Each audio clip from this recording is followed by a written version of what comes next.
People would think that he had no enemies. He was so popular. He smiled. He appeared happy. Everyone loved him worldwide.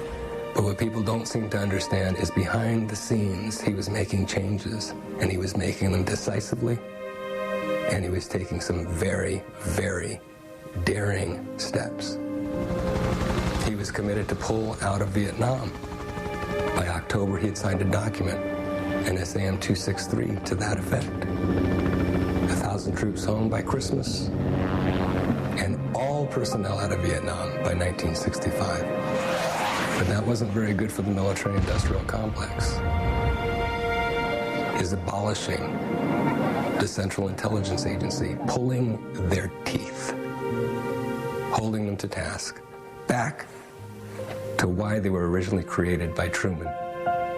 Their original mandate by law is only to coordinate intelligence, not to create the Bay of Pigs. NSAM 55 told the chairman of the Joint Chiefs of Staff that the CIA no longer can do that, and any military operation has to come directly from them to the president, period. That kind of a document really causes problems. Make a comment about something which a lot of folks haven't heard too much about. Do you know about this article by Arthur Krock? Younger people are saying, who's Arthur Krock? Arthur Krock was the single most respected journalist in America in the 1960s. He wrote on the editorial page of the New York Times. He was very close to the Kennedys. In fact, Joseph Kennedy, John Kennedy's father's first book was ghostwritten by Arthur Krock. And young John Kennedy, when he was a young man and worked on his thesis, Why England Slept, he wrote it in Arthur Krock's Georgetown Library with the help of Arthur Krock, and then Arthur Krock had it turned into a book and got him a literary agent. That's how close he was.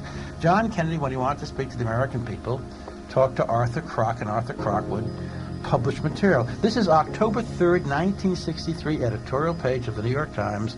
Arthur Krock's column called The Intra-Administration War in Vietnam. And Arthur Krock is saying John Kennedy has declared war on the Central Intelligence Agency, and John Kennedy wants the American people to know there's some very serious problems. And then he goes on to say, twice, according to a high United States source, twice the CIA flatly refused to carry out instructions from Ambassador Henry Cabot Lodge, that was Kennedy's ambassador to Vietnam. And in one instance, frustrated a plan of action Mr. Lodge brought from Washington, from John Kennedy, because the agency disagreed with it. You like that? The CIA disagreed with it. They don't do what the president says. Then it goes on. Listen to this. The CIA's growth was likened to a malignancy, which the very high official was not sure even the White House could control any longer. And listen to this.